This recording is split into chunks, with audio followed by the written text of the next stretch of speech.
has a role to play when it comes to, say, the reconstruction of Gaza? I don't think Ukraine is going to be abandoned, but I think for years, again, it was the same thing as the last answer, which is, well, we want to attack Russia, we want to do this, well, when it comes to actually writing a check ourselves, no, the U.S. is going to do it. The American public doesn't have an appetite for that. Since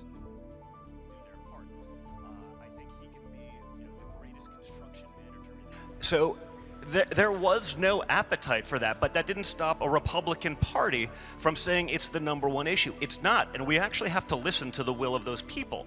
So we want peace, we want to stop the death, but I even saw that yesterday where, on this very stage, what was the idea for Europe, who is on the border of Ukraine, who has much more at stake if this happens?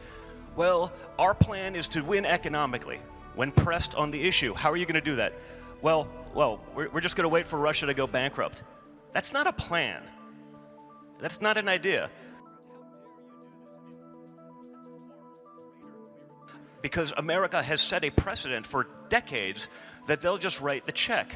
But if the will of the people isn't there, everyone needs to step up. Everyone has to do their share.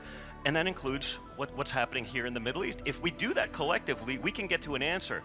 But if we default to the old ways of America's just going to be the big idiot with a checkbook, that's not going to work.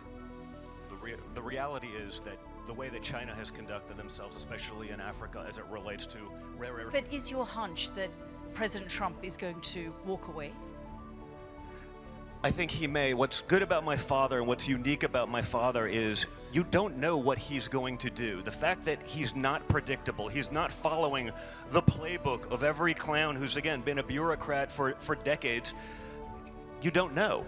And so that forces everyone to actually deal in an intellectually honest capacity, which has not happened in far too long. Ahmed, thank you both so much. Thank you.